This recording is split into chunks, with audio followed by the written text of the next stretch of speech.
Salam Media Sriwijaya. Kabar duka datang dari Rusia.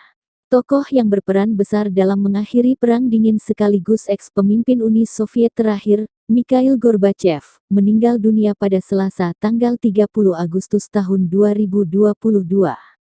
Ia wafat di usia 91 tahun akibat sakit parah.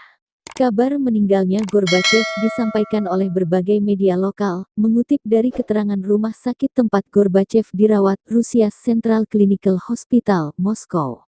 Mikhail Sergeyevich Gorbachev meninggal dunia malam ini akibat penyakit serius dan berkepanjangan, lapor kantor berita Interfax. Gorbachev adalah eks-pemimpin negara komunis Uni Soviet terakhir. Sebelum akhirnya blok itu terpecah menjadi negara-negara independen pada 1991, ia memenangkan pemilihan umum untuk jabatan tersebut pada Maret tahun 1990 dan mengundurkan diri pada tanggal 25 Desember tahun 1991. Semasa jabatannya, Gorbachev sangat terbuka terhadap pengaruh Barat.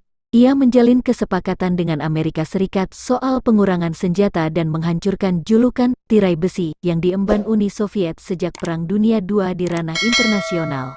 Gorbachev juga berperan besar dalam hancurnya tembok Berlin dan reunifikasi Jerman. Lahir pada tanggal 2 Maret tahun 1931 di sebuah desa terpencil Privolnoye, Stavropol, Rusia, Gorbachev berhasil mengemban pendidikan hingga ke tingkat tinggi. Ia merupakan lulusan sarjana Fakultas Hukum di kampus bergengsi Rusia, Moscow State University, pada 1955. Ia kemudian melanjutkan studinya di Stavropol Agricultural Institute.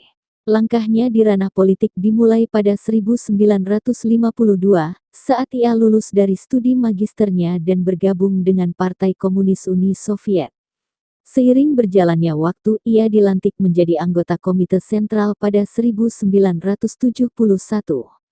Gorbachev menorehkan sejarah dalam ideologi konservatif Uni Soviet kala itu dengan memperkenalkan gerakan politik glasnost dan perestroika.